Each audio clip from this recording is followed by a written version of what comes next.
Assalamualaikum warahmatullahi wabarakatuh. Waalaikumsalam Waalaikumsalam warahmatullahi wabarakatuh. Alhamdulillah wa syukurillah wa la hawla wa la quwata illa billah. Amma ba'd. Baik, kita mulai bersama dengan membaca basmalah. Bismillahirrahmanirrahim. Bismillahirrahmanirrahim. Ya. Pada kesempatan perkuliahan pada siang hari ini kita akan membahas kelanjutan dari materi yang lalu, ya. Di dalam masalah geopolitik, ya, itu ada lanjutannya namanya geostrategi. Kalau geopolitik itu kaitannya dengan wawasan Nusantara. Jadi kebijakan dari sebuah negara untuk memberikan arahan kepada warga bangsa bagaimana warga bangsa itu melihat diri dan lingkungannya dengan berbagai potensi yang dimilikinya, dan tentunya adalah keunikan-keunikan atau kekhususan-kekhususan yang dimiliki oleh sebuah negara seperti yang dimiliki oleh Indonesia ini. Dari segi geografis, Indonesia terdiri dari kepulauan yang terpisah-pisah tetapi kemudian dihubungkan oleh air laut. Jadi air laut itu adalah penghubung dari kepulauan-kepulauan yang ada. Terutama air laut menjadi penghubung itu setelah adanya deklarasi Juanda tahun 1957. Sebelumnya lautan sebagai pemisah dari kepulauan-kepulauan yang ada, sehingga tanah Jawa dengan tanah Kalimantan itu dipisahkan oleh lautan, namanya Laut Jawa. Nah, Laut Jawa itu sebelum deklarasi Juanda adalah lautan bebas. Tapi setelah deklarasi Juanda, maka itu adalah lautan yang menjadi bagian tak terpisahkan dari Negara Kesatuan Republik Indonesia. Sehingga kapal-kapal asing tidak lagi bisa bebas masuk ke kawasan air laut atau ALKI, air laut kawasan Indonesia. Baik itu ALKI 1 bagian barat, ALKI 2 Indonesia bagian tengah, maupun ALKI 3 Indonesia bagian timur. Diperkuat lagi, kemarin ada deklarasi Landas, ya, yang menyebutkan bahwa seluruh kekayaan yang ada di dalam lautan sampai dasar laut itu adalah bagian dari kekayaan bangsa Indonesia. Itu adalah geopolitik, atau yang kemudian dalam konteks khusus Indonesia disebut dengan wawasan Nusantara atau wawasan nasional. Nah, sekarang kita masuk kepada bagian yang kedua, yaitu geostrategi. Geostrategi yang kalau geostrategi ini nanti dikaitkan dengan ketahanan nasional. Baik, kita buka, kita share ya materinya.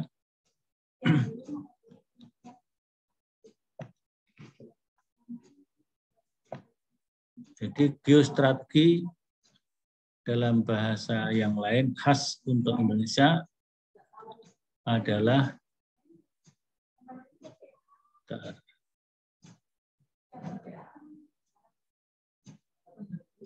adalah ketahanan nasional. Jadi geostrategi adalah ketahanan nasional bagi bangsa Indonesia.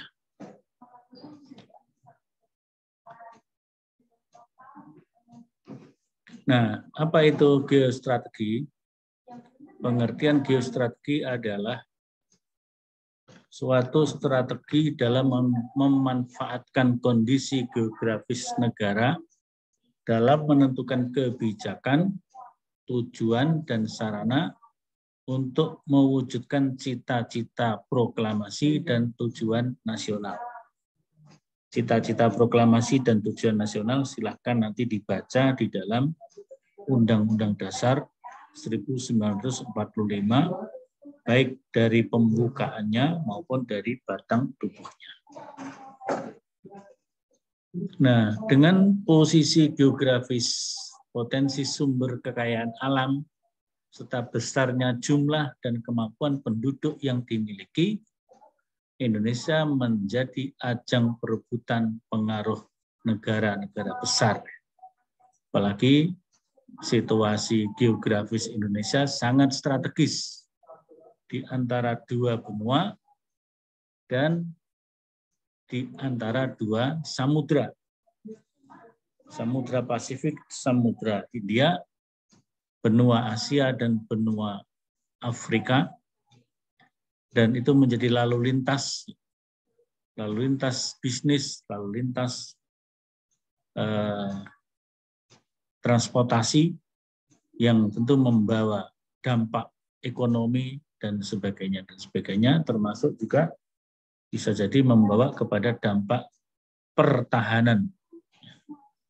Misalnya negara-negara besar membangun pangkalan di sampingnya negara-negara kecil, ya itu tentu kepentingan mereka, ya. Kepentingan mereka di laut bebas. Nah, itu di satu sisi tentu merupakan ancaman bagi sebuah negara, tapi di sisi lain juga bisa menjadi sebuah potensi kekuatan apabila bisa dikelola dengan baik. Nah, kondisi kehidupan nasional merupakan pencerminan ketahanan nasional, yaitu kondisi yang harus dimiliki dalam semua aspek kehidupan bermasyarakat, berbangsa, bernegara dalam wadah negara kesatuan Republik Indonesia. Itu tadi adalah kenapa perlu ada strategi atau geostrategi, ya. Kenapa ada perlu geostrategi? Nah, sekarang tujuan dan fungsi geostrategi.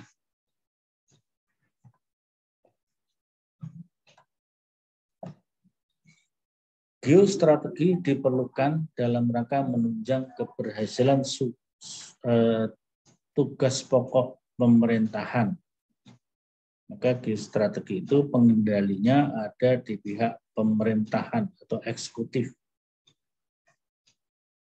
Tentu berkolaborasi dengan lembaga-lembaga lain, yaitu yudikatif dan legislatif.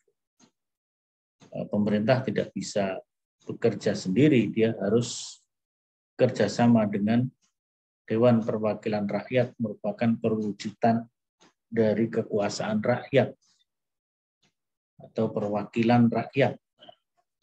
Kemudian juga lembaga yudikatif yang akan memberikan tekanan dan penekanan dalam bidang hukum, baik itu kepada eksekutif maupun kepada legislatif. Geostrategi mempunyai fungsi sebagai daya tangkal dan ketahanan pada aspek-aspek politik, ekonomi, sosial, budaya, termasuk tentunya adalah pertahanan dan keamanan atau HANKAM. Sehingga sifat geostrategi yang memiliki output adalah ketahanan nasional, yang pertama bersifat manunggal, menyatu. Nah, meskipun secara realitas kita memiliki kepulauan yang begitu luas dan banyak pulau-pulaunya. Kemudian efeknya berikutnya adalah bahasa dan suku bahasa yang begitu banyak. Bahkan di tanah Papua, antara desa dengan desa yang satunya bisa jadi terjadi perbedaan suku bahasa, terjadi peristilahan. Kemudian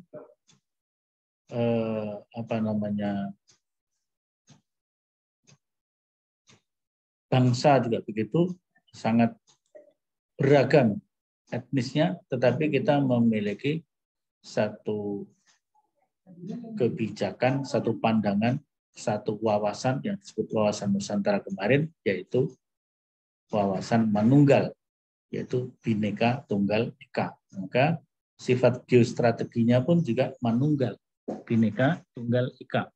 Agama bermacam-macam, bangsa bermacam-macam, kemudian bahasa juga begitu, bahkan kepulauannya bermacam-macam, bahkan tidak kurang dari 17.000 pulau. Bahkan ada pulau-pulau yang belum punya nama. Ada pulau-pulau yang tidak berpenghuni. Maka pulau-pulau yang berpenghuni dikendalikan oleh Angkatan Darat dari segi ketahanannya, sedangkan pulau-pulau yang tidak berpenghuni dikelola oleh Angkatan Laut, dalam hal ini adalah marinir. Itu kalau pulau-pulau yang tidak ada penghuninya, artinya tidak ada manusianya, pengendalinya dilakukan oleh Angkatan Laut, dalam hari ini adalah marinir.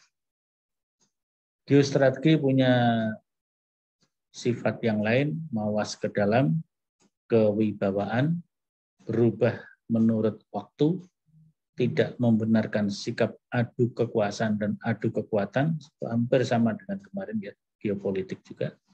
Karena sikap dalam hubungan antar bangsa, kita tidak menganut ekspansionisme, sehingga tidak terjadi apa yang disebut dengan adu kekuatan, adu kekuasaan.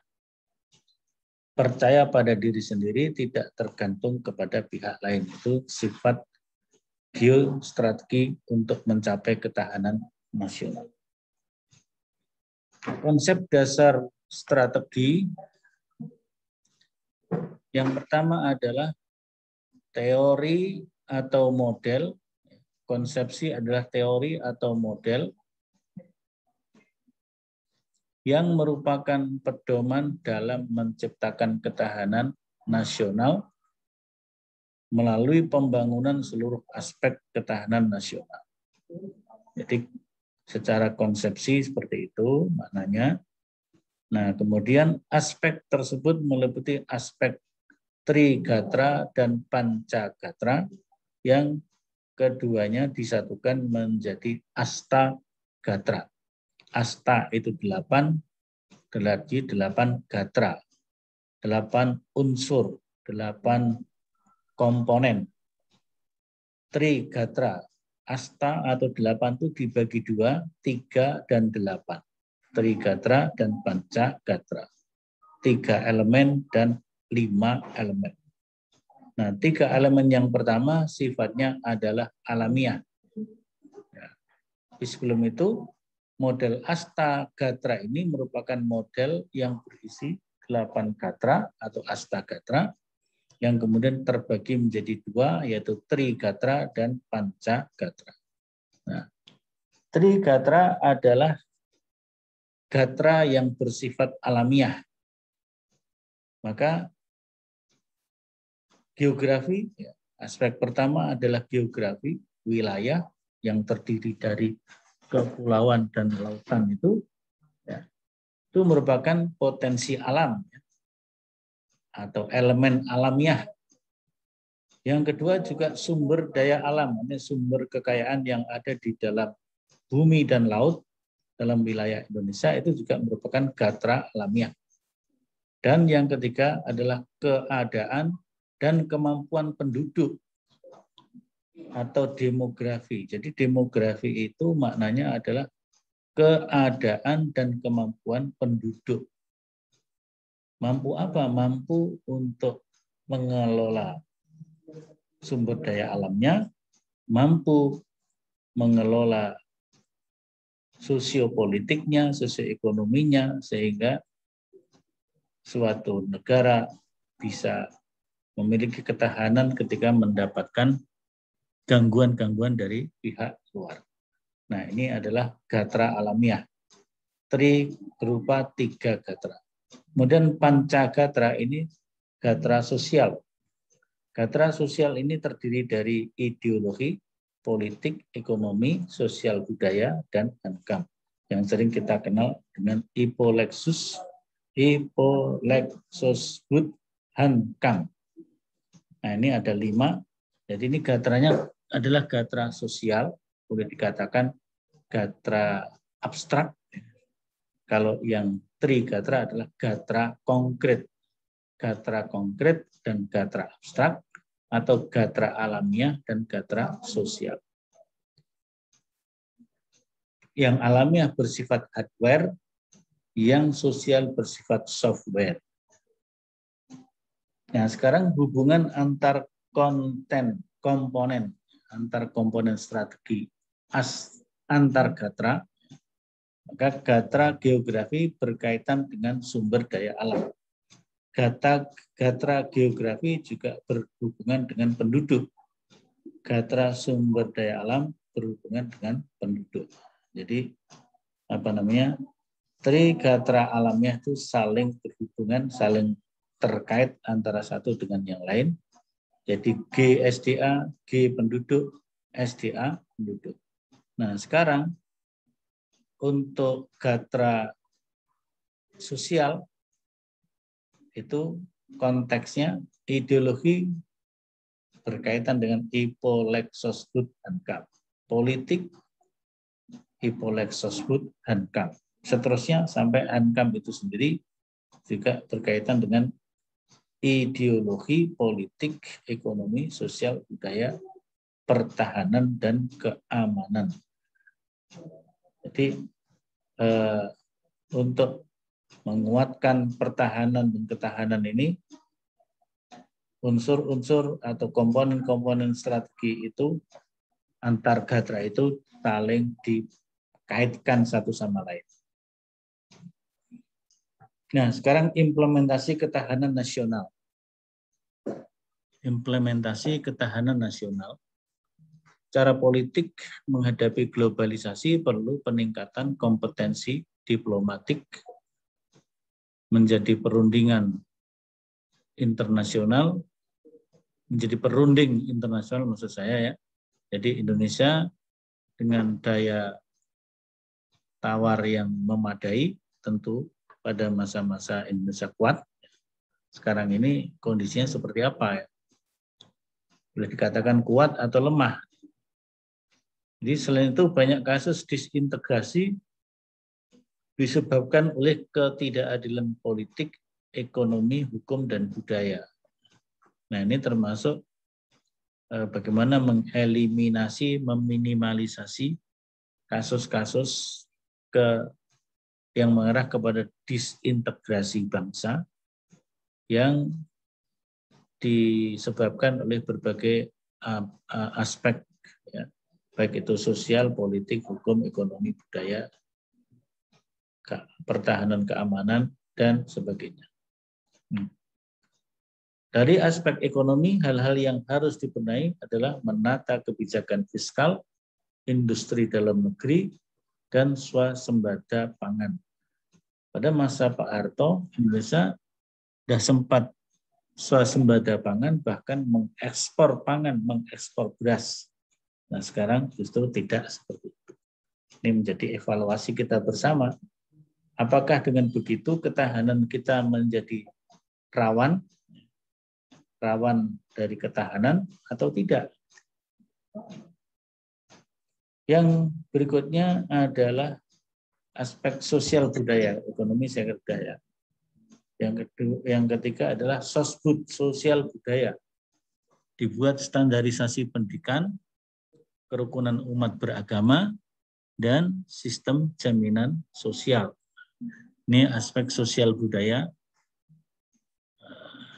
Dulu sudah dibuat strategi-strategi tertentu ya, bagaimana mewujudkan kerukunan antar umat beragama, bagaimana mewujudkan standarisasi pendidikan, bagaimana menguatkan sistem jaminan sosial. Nah, ini sehingga dengan begitu ketahanan atau geostrategi Indonesia dipandang memiliki keberhasilan. Kemudian hukum profesionalitas aparat, pemberantasan korupsi, dan hak asasi manusia. Ini juga jadi sangat penting dalam konteks geostrategi atau ketahanan. Maka hukum harus tegak, hukum harus menjadi prioritas, hukum menjadi apa namanya itu, ya pokoknya panglima lah ya, panglimanya untuk membangun stabilitas negara. Di samping juga profesionalitas aparat hukum, kepolisian, kejaksaan, kehakiman dan sebagainya ya.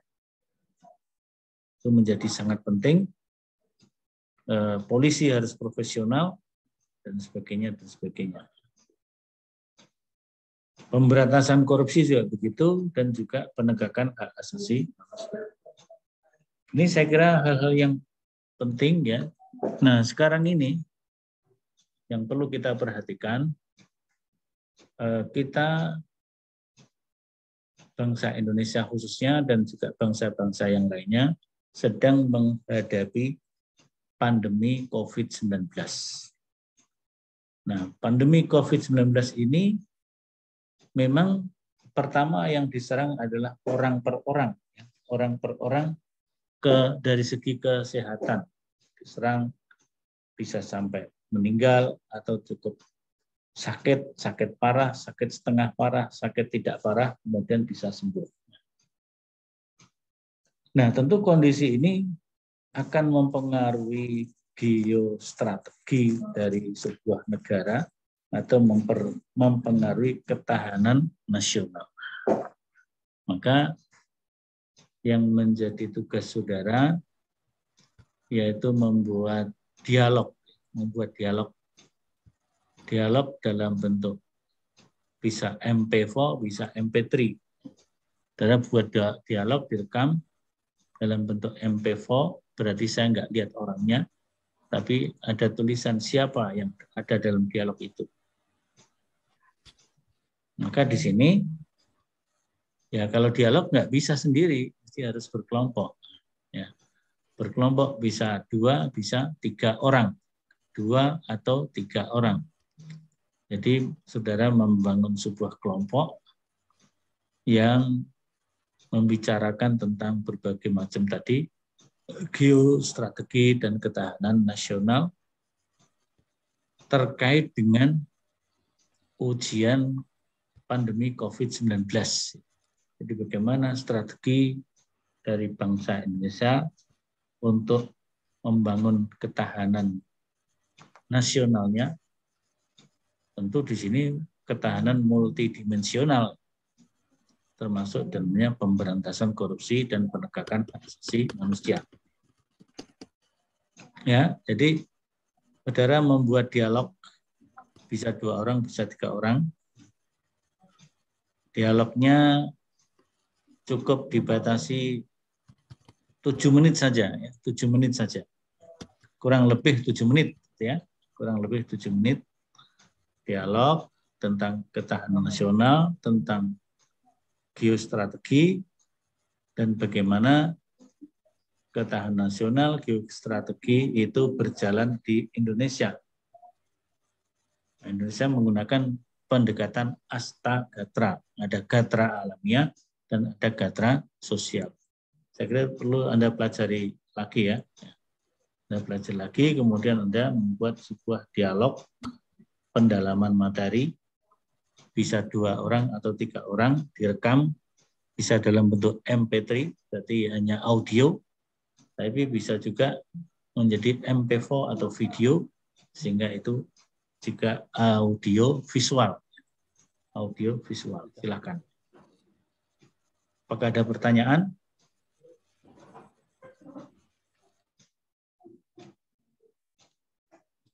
Waktunya agak panjang, saya kira sudah saya sebutkan di di psikologi. Tapi yang kurang adalah saya belum membuat kolom submission-nya. Nanti saya buat kolom submission-nya. Yang melakukan submit semua individual, tapi karena kerjanya adalah kerja kelompok, kelompoknya bisa 2 atau 3, maka masing-masing ketika mengupload menyebutkan anggota kelompoknya di makalahnya itu. Ya, makalah disusun oleh A, B, C, D. Mungkin 4 orang atau 5 orang. Maksimal saya kira 5 ya. Saya ulangi agar agak longgar. Maksimal 5, minimal 2, jadi bisa 2, 3, 4, dan 5 anggota kelompoknya. Jangan berebut. Misalnya sudah terbentuk namanya Fahreza, itu ada di kelompok 3 misalnya, ya sudah dia sudah milih kelompok 3, sudah cukup. Jangan direbut-rebut, ditarik-tarik ke kelompok yang lainnya. Saya kira sama-sama belajar, tidak masalah. Ya, jadi itu membuat dialogis tentang ketahanan nasional atau geostrategi. Ada pertanyaan lagi? Ada pertanyaan? Kalau tidak ada, pertemuan by Zoom-nya kita cukupkan. Lanjutannya adalah saudara membuat tugas itu bisa dirancang, saudara mau bergabung dengan siapa, dan di masa pandemi ini bisa juga dialogis secara online, ya, dialog secara online. Misalnya saudara melakukan video call kemudian direkam video call-nya, dikirim, kemudian dikirim ke psikologi, disubmit ke psikologi. Atau saudara melakukan dialog dengan menggunakan Zoom karena anggotanya satu sama lain berjauhan. Silahkan saja itu ya. Teknisnya. Insya Allah saya yakin kalian bisa melakukannya. Hingga nanti kita bisa akan membedakan antara geopolitik dan geostrategi. Baik, saya kira cukup. Jadi lanjutannya adalah secara penugasan, saudara menyusun video atau audio dialogis tentang ketahanan nasional. Karena demikian, mari kita tutup bersama dengan baca hamdalah. Alhamdulillahirabbil alamin. Dan saya akhiri, assalamualaikum warahmatullahi wabarakatuh. Waalaikumsalam warahmatullahi wabarakatuh. Presensinya sudah ada di psikologi dan juga di grup WA. Syukran, Ustaz. Ya, silakan diisi.